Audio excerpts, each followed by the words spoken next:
Hello and welcome to Galactic Goddess Podcast and Show. I'm your host, Radhaa, and today we have a very special guest, Miss Stasia Bliss, who is a multidimensional healer.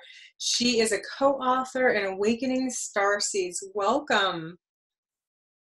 Thank you so much, Radhaa. It's such an honor to be here with you today. It is. And in this collaboration.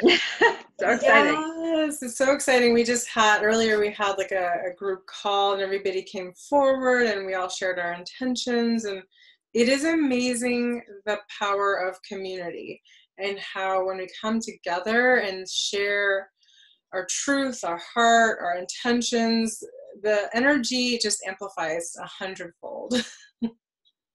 Absolutely. I was so overwhelmed with gratitude to be there and just feeling everybody stepping forward into the truth of who they are through this project, which is really what I do. I mean, you call me a multidimensional healer, and I've used that term before, but I really like to call myself an empowerment coach that just works on multidimensional layers because we have so many layers. Yeah. So just helping assist and stand by people while they go through their awakening process is really my thing, and that can look so many different ways. But we're all doing it. We're all going through an awakening right now. It's so true. It's important to have anchors like yourself. You know, it's important to have it because it's like having a standing post. Like people are all going through it and they're all running around, and like they need to stop and anchor into their divinity. A lot of stuff is purging to the surface. A lot of people are very confused, and that can cause a feeling of like, oh, am I going crazy? And the truth is, no, you probably aren't going crazy. You're probably just purging. And then it would be probably a good, wise idea to contact someone like Stasia when you're going through something like that, because you might be clearing lifetimes of stuff. And that's a cool part about being multidimensional is you work past, present, future, parallel lifetimes. It's not things that happen in this lifetime are a result of all of that, right? Yes. Absolutely. Amazing. For sure. And I think it's really important right now because the whole mental health arena is kind of like what our society has done with not really understanding the awakening process. It's like we've lumped it into this, so we don't really know what's going on over here, so we're going to possibly call it an illness. Even the anxiety and the depression and all these things that people struggle with, can be just a byproduct of our awakening process. And I'm pretty much a cheerleader for that's exactly what's happening. That's so important. And so we also experience this in our relationships too. Our relationships are waking up to a new level, and they're so interconnected, our inner awakening journey and our awakening journey with each other. So I love to help people through that understanding of what's happening, how to look at this from a more empowered perspective and see how life is actually happening for you, not against you. Oh, and isn't that a relief? It's such a relief. Oh, finally. Yeah, so life is working for me. I just have to understand so I can help participate, or, it's kind of like we have to help drive the energy. Energy is energy. It can come and engulf you, or if you learn how to work with it, it can be a powerful tool. So, what you do is like alchemy. You help alchemize what's already within. And then, how does this tie into your chapter? We'd love to know about, your chapter in Awakening Starseeds. Yeah, absolutely. So the thing that, and I mentioned it just a moment ago, the thing that I find the most important thing about my life that I want to express is my awakening journey really happened through all my relationships. I feel like I've kind of been like a relationship addict in a way, but I love people and I love relating. And so I feel like I chose that avenue to like understand my own inner awakening. And so my chapter is really like, how did I wake up to the understanding that my relationships were simply mirroring my inner process? They were showing me where I still had self-doubt, where I still had blocks, where I was, how I was still perceiving reality in a way that was self-defeating, and that my relationships were, you know, looking that way to me. They were looking like they had problems, but that was the lens I was peering through. And as I awakened to that, I was able to transform my relationship to relationships by understanding basically the Kundalini energy of the body and how it does open every spinal center and offer us this initiation point in everything we do, how we're going to look at it, if we're going to up level it to our next aware space, our next conscious place of living from there, or are we going to continue in the patterns of the past and what society has given us? You know, are we going to live from that place, or are we going to, you know, become uniquely who we're here to be? So it's hard to write all that in 1,500 words, but it's such an awesome opportunity too, to just like kiss that out. Yes. You did a really fine job. I mean, and that's the thing. I think a skilled writer can really bring the essence of any story. So you did a very fine job. I really love your story, and then people can find out more about what you do, you know, and that's so important. And I love how you reframed it about, you know, relationships are reflections and they're wonderful places to grow. And so many times people look at their relationships or their quote unquote failed relationships and they use that like, oh, I'm a failure. Well, maybe you're not. Maybe you just needed that feedback. It's kind of like biofeedback from a person who is resonating at the same place, so that you could either do something about it, shift, change, release, let go, identify patterns. Like, it's more about where's the opportunity and thinking, loving, and blessing those opportunities rather than there's something wrong, right? Yes, I'd love to give a little example. Maybe the listeners would like one. So like if you're working in your first chakra, and first chakra is a lot about money, a lot about how we relate to money and wealth, or feelings of, you know, all the primal stuff we need in a body, you know, food, clothing, shelter, like basic instincts. And so if we don't have a strong sense of feeling connected to the universe, if we actually are thinking that there's not enough, and a lot of that comes from our society, you know, even if you grew up in a well-to-do family, you still might take on some feelings of not having enough. So for me, I manifested relationship after relationship where the man doesn't work, you know, and he's like not bringing in anything. And I'm forced to find in me my own inner resources. You know, I could say, oh, you know, he's not bringing anything to the table, he's being lazy or whatever, but that's me just projecting my own detachment from my poverty consciousness, which is my own inner stuff. And so as we transform that, you know, consciousness in ourself and learn that we can actually provide for ourselves, that we can become empowered in that, and that there's plenty and more than enough, then we, like the people who are attracted to us, begin to shift. We start to see that wealth showing up in a variety of ways in our relationships, and then we may come to a new lesson in a new, you know, energy center with the people that we interact with. So I just love that. I love that. I love how when we make shifts inside of us, it shows up in the world and the people around us. I mean, how much more empowering can you get? Like, that's when we start to take responsibility. It's not to say like we deserved everything that happened, you know, it's not like that. But I think more and more, the more we can take responsibility and come from that empowered place, it does loop back and feedback to us, right? Absolutely. And if something did happen, well, it did happen. Right? Like it's already done. We can't go back and change it, but we can change how we think about it. We can find the way to look at it that does facilitate our growth. Because that's really, I mean, if that's the most important thing, is that we're growing and that we're evolving our consciousness, then we look at everything that we're given and we get to reframe it as everything is part of this thing I'm building, this empowerment project of myself, you know? Yeah. Yeah. That's so beautiful. And tell us, you know, you're quite an accomplished author. You have multiple books, and I think we'll definitely put a link to your online library down below. You know, you've done many books. And then, is this the first collaborative book that you're being part of? It actually is my first collaborative book. I did get one poetry piece published in a poetry, international book of poetry, but way back, maybe when I was like 20 or something. So cool though. Decades ago. Still very cool. Yeah, in a long time. And this is the first thing like this. I have wanted to do something like this. And all of my works are all consciousness based. So many of my works are about relationship and finding like how to relate to your relationship from a unity perspective, how to look at sexuality from an empowered way, you know, how they're all along the vein of empowerment. And I just released my first kids book that's part of a series of yoga books. So I have I Can Breathe that was just released, and there's I Can Do Yoga and I Can Meditate that will soon be.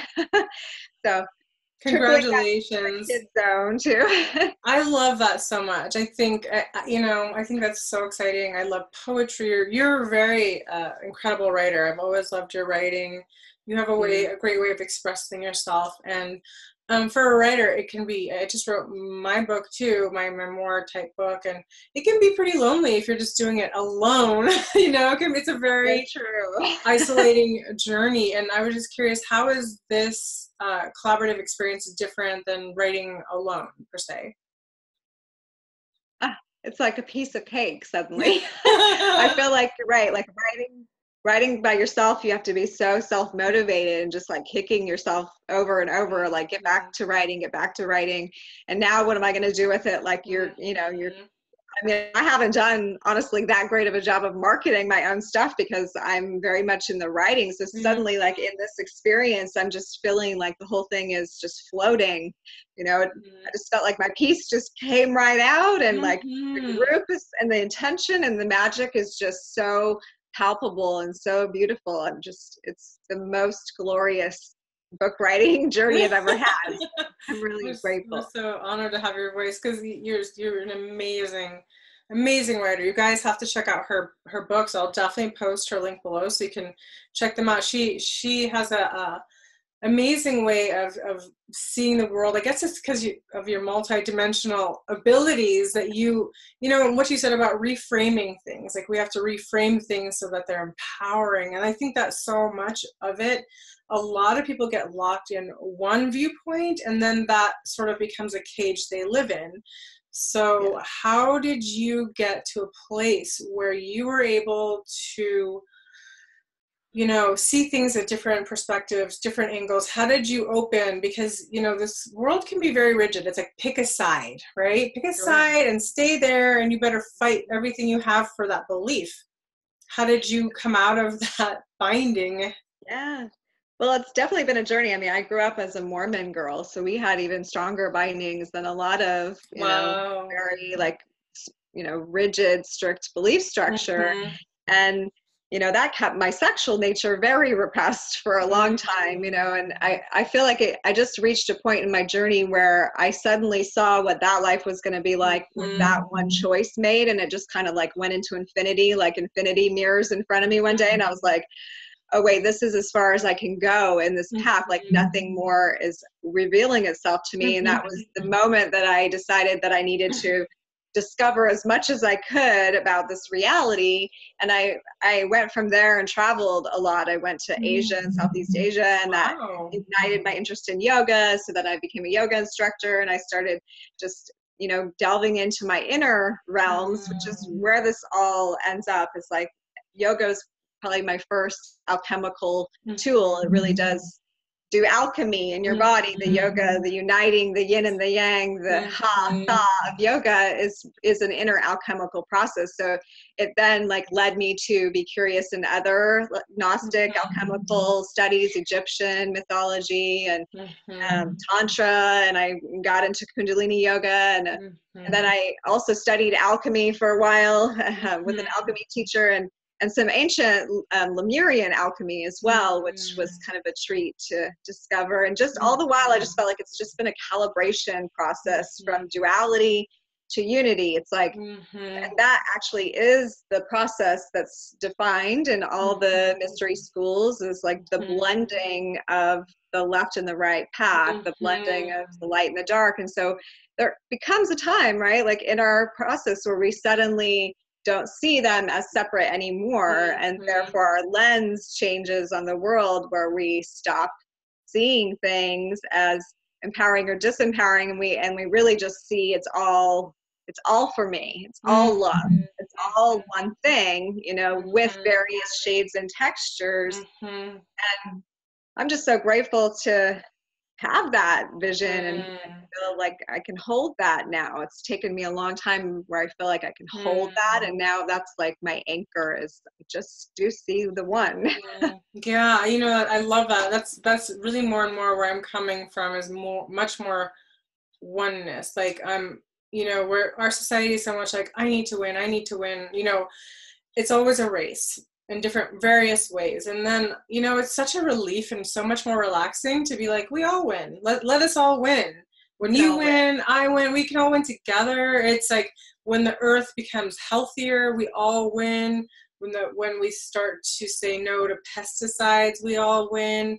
You know, we win. The only way we can win, in my eyes, is together. It's a very old, archaic belief that there's one winner, because that kind of belief has created, you know, these sort of energies or corporations that are not in the favor of the all, right? So as we come back to our true nature, and I believe that is our true nature, we start to have more love, more peace, more inspiration, more joy, more motivation to make things great for all of us, right? Because even in the healing work you're doing, when one person has a breakthrough, there's a ripple effect that goes all the way across the world. You know, and that's what I love about energy work and healing and healers, is that, you know, it's hard to explain the alchemy that comes from healers, because the healers are really changing the world very much behind the scenes. They're not out there screaming and fighting.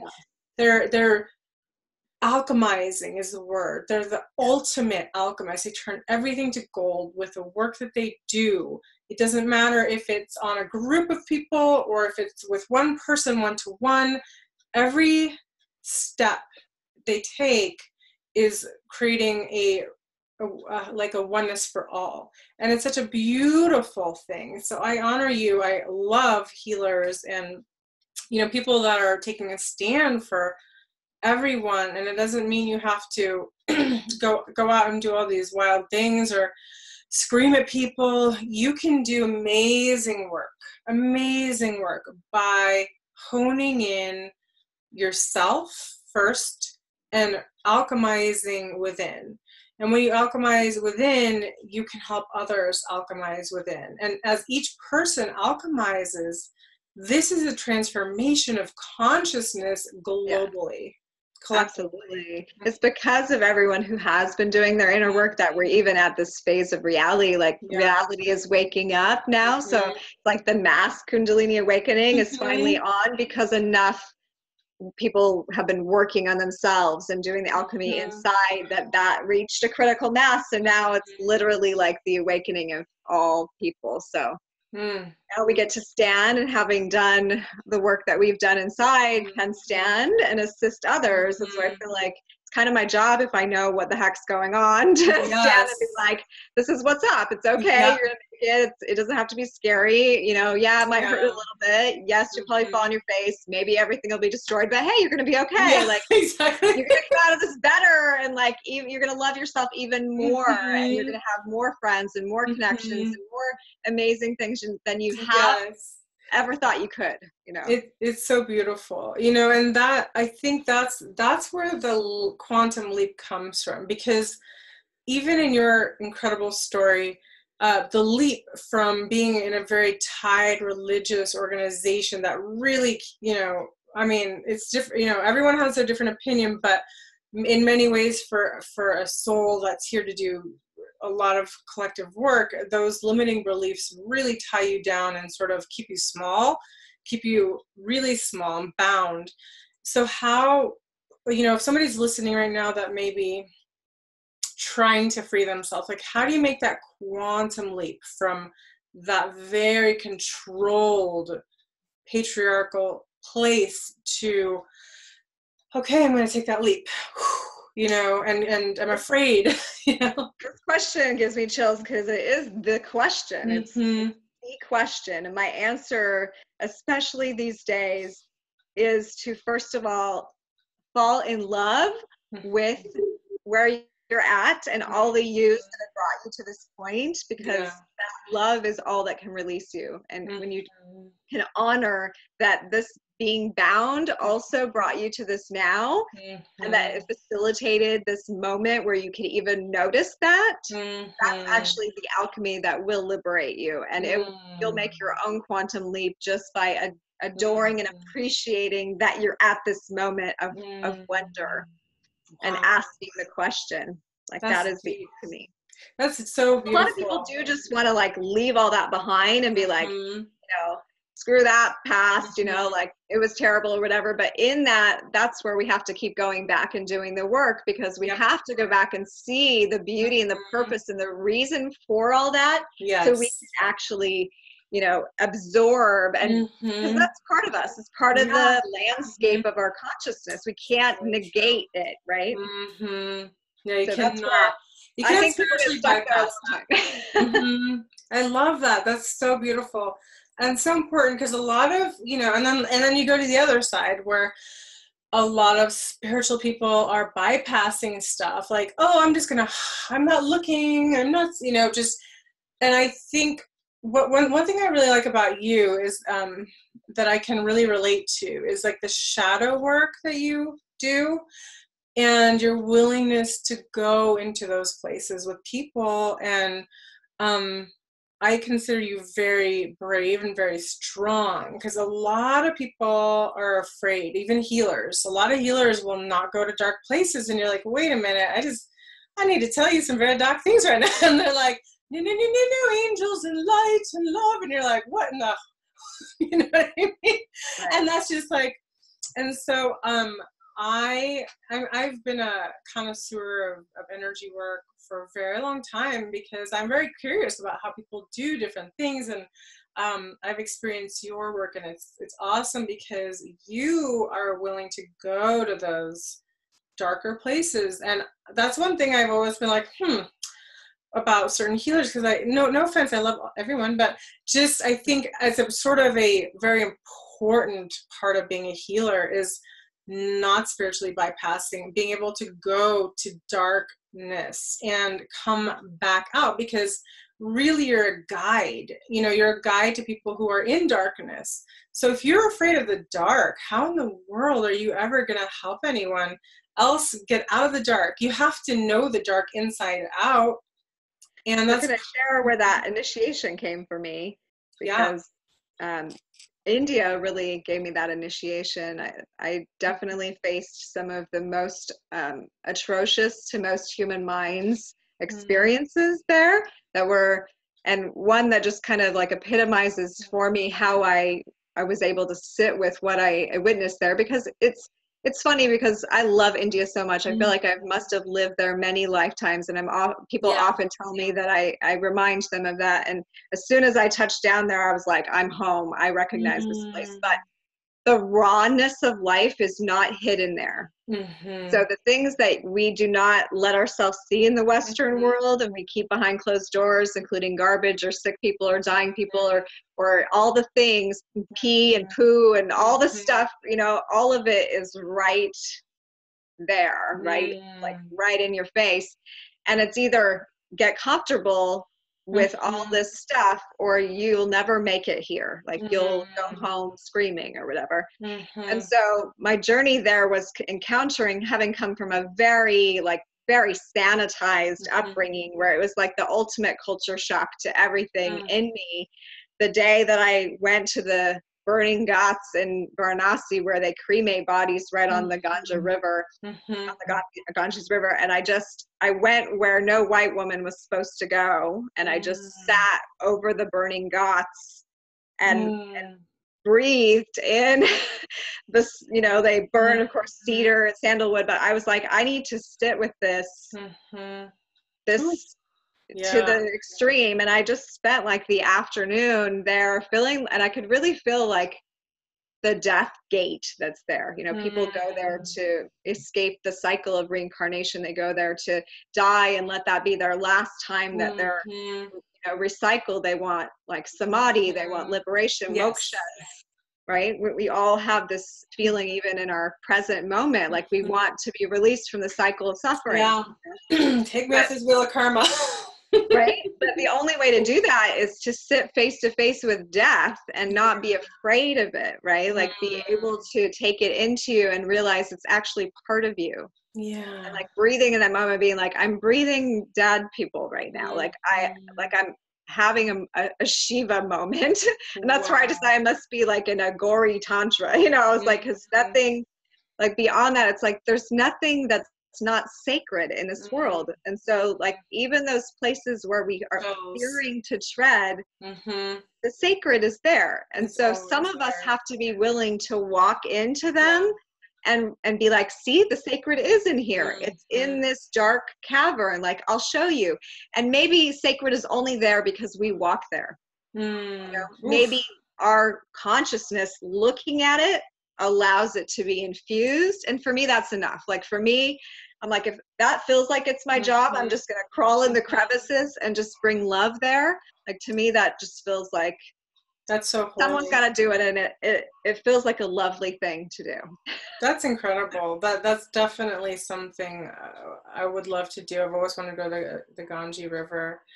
And we should take people there. I would love to. I know. Like, let's go back. We got to do this. I mean, that is the ultimate. And that's something, I've chosen to go to a lot of places that are like, Europe, like Italy, or, pretty places. But it's, there's something very powerful about seeing the rawness of the world. It's easy in the Western world to get super comfy and used to the way things are here, but it's not like that everywhere. And don't get me wrong, India is the most stunning landscape I've ever seen, the most glorious people, the most holy of sights. I mean, some of those temples are so insanely saturated with, the sacred and just the holy sense of, that it's like, it made me realize in the States what we really lack is an acknowledgement of the sacred. Like that's what's wrong with this culture in my mind. Why I think this book is so important. Like seeing this book on the best-selling list and just knowing like people opening it up and having these moments, I'm like, that's what this culture needs. Like, please let's plant some seeds of remembrance that we're holy, that all of our, shit is roses, like there's. I really love that. I think we all have a holiness inside of us, and it's I don't agree with that saying you're born a sinner, because actually you're reinforcing people to turn to the dark and to feel like, well, I'm already bad. And that's a thing with shame and sin. They're very much like this, because when you feel ashamed, like if it's instilled in you as a child, you go out and recreate shameful things. And I shame is something I've worked with my whole life, feeling and releasing and facing, and then realizing that's not mine. That's not even my shame. We carry this shame on our shoulders of other people who couldn't process it, and they dump it onto kids, or they dump it onto you growing up. And releasing those really toxic beliefs gives us freedom to be authentic to ourselves, to be true to ourselves. And if we want people to be true to us in relationships, we have to be true with ourselves and honest with us first. You can't expect that to happen out there unless you're willing to do that here. And the shame thing, I feel like when our, like, if we look in our ancestry, we can see that our ancestors carried certain unprocessed emotions, you know, they carried them and they became like the familiar place, like that, you know, even if your childhood wasn't great, it was familiar to you. So you recreate them because we create something we're comfortable with until we're ready to be uncomfortable. So it's like in the discomfort comes the change, but first we have to like look at what we've become comfortable with. And a lot of our mindsets in this culture are, we've become comfortable with, you know, a lot of this shame and guilt and judgment and, you know, like all this stuff. So again, if we're going to change it, we got to get good with that first and just be like, yeah, that's how we've done it up to this point. And it's, I was thinking about this morning. I'm like, even this judgmental culture, even the way we've done things till now, it still has been like part of our evolutionary journey as humanity. You know, we wouldn't be where we are now had we not gone through that. So it's still valid, right? It's in like, I love that. Yeah. I love that. I love how everything is valuable. Like everything is valuable, even the moments we do want to hide under the rock and never tell anybody about. Like even those moments are valuable, you know. And then bringing honor and love and light to them, to that darkness, is how we transmute. And I found that the only way that I could bring healing into my life was to honor the darkness that was there too, you know, not try to pretend it wasn't or tell another story. And that's, you know, that's why I talk a lot about darkness in my book. And because I want people to know that it's okay to share your dark stories so that we can bring healing and love and light to them. And because we all have them. We all have them. Yeah. Nothing. I mean, I think, and that's a beautiful part, is we start to realize, hey, wait a minute, we're more alike than we're not. Like, wait, why was I thinking that before? You know, and hey, how related are we? There's so much more relatedness to each other. And I think that's one of the greatest joys of coming together in this way, that we can be creative and productive and powerful and bringing magic through our words and through wisdoms. It's so beautiful to bring so many hearts together, because it's not just the mind, it's the heart. Yes, I agree. So beautiful. Yeah. And it's like the heart pieces all coming back together from all the broken hearts, you know. Yeah, maybe that's what makes us whole again, you know. That could be it. Like I think we've all become so independent, but finding that there in certain community situations where we're aligned, there can be tremendous amount of encouragement and love and community and healing, and even opening us up to trust more, you know, in our heart, because everybody's had broken hearts and been hurt, but that's why I love the energy of like win-win. Like let's do this. It's not just about us. This is so much bigger than us, and that it's a contribution to everyone. And so that's so beautiful. I think we came to this world to collaborate in many different ways. Yeah, and we're all like an aspect of the one, you know, like together we make the wholeness. We don't make it with just a few of us, we make it with the wholeness. So finding how everyone's piece fits, I think, is the journey as well. So beautiful. So is there anything else you'd like to share before we go? I'm just so honored. If anyone does want to get in touch with me, I do offer one-on-one coaching and up to year-long coaching as well, because the transformation journey can take a while. You can find me on my website, blissinthehouse.com. Wonderful. And then bliss into the house.